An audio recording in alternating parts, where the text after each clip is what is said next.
আমি আসলে। আপু সিনেমা করার পরে আপনাকে শাকিব খানের সাথে কোনো সিনেমা দেখি নাই, অনেক দর্শকরা আছে একসাথে সিনেমা দেখতে চায়, তো আজকে শাকিব খানের সাথে সিনেমা করাটা কেন করা হচ্ছে না আপনার?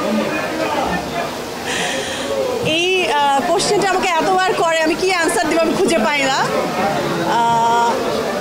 দেখা যায় না কেন, এনি টাইম আসলে দেখা যেতে পারে, এটা আসলে up to Shakib and producer and director. যদি ওরকম কোনো গল্প হয় যে আমার আর শাকিবকে দরকার, কারণ আমাদের আগের জুটিগুলো ভালো হয়েছে, জুটির যে ছবিগুলো সবার কাছে খুব ভালো একটা রেসপন্স ছিল, সো ইনশাল্লাহ মেবি দেখা যাবে।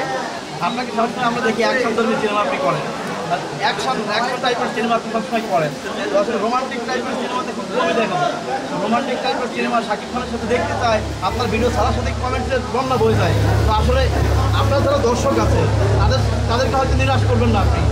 না, অবশ্যই না, আমি তো আর্টিস্ট, আসলে যে কোনো ধরনের গল্পেই আমি কাজ করতে পছন্দ করি।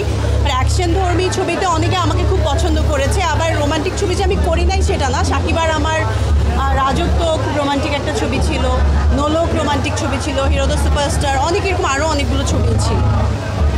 বাংলাদেশে বর্তমান নায়িকার খুব সংকট, প্লাস নায়কেরও সংকট। এখন বর্তমান ইন্ডাস্ট্রির অবস্থা খুবই খারাপ, সিনেমা খুব কম হচ্ছে। আসলে এর কারণটা কি, আমাদের কোন দিক দিয়ে সমস্যা, আগের মতো সিনেমা কেন চলছে না?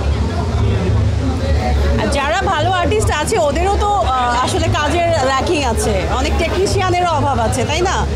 সো যারা আছে তাদেরকেও তো ঠিকমতো ইউজ করতে পারছে না। আমরা মেকআপ আর্টিস্টের কথা বলি, অনেক সময় দেখা যায় যে বাইরে থেকে আমরা মেকআপের যারা কাজ করে তাদেরকে নিয়ে আসি।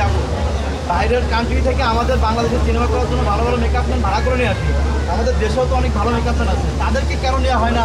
তাদেরকে কি আসলে অবহেলা করা হচ্ছে কিনা? না কেন, আমি তো বলবো যে আমি যে দেশের বাইরে ছবি করতে গেছি, যখনই গেছি আমি আমাদের মনিরকে নিয়েছি, খাইরুলকে নিয়েছি, সেলিম ভাইয়ের সঙ্গে আমি কাজ করেছি। তো আমি সবসময় দেশের, কিছু কিছু সময় বাইরের মেকআপ আর্টিস্ট থাকে, but most of the time আমি দেশের মেকআপ ম্যানই আমি প্রেফার করি।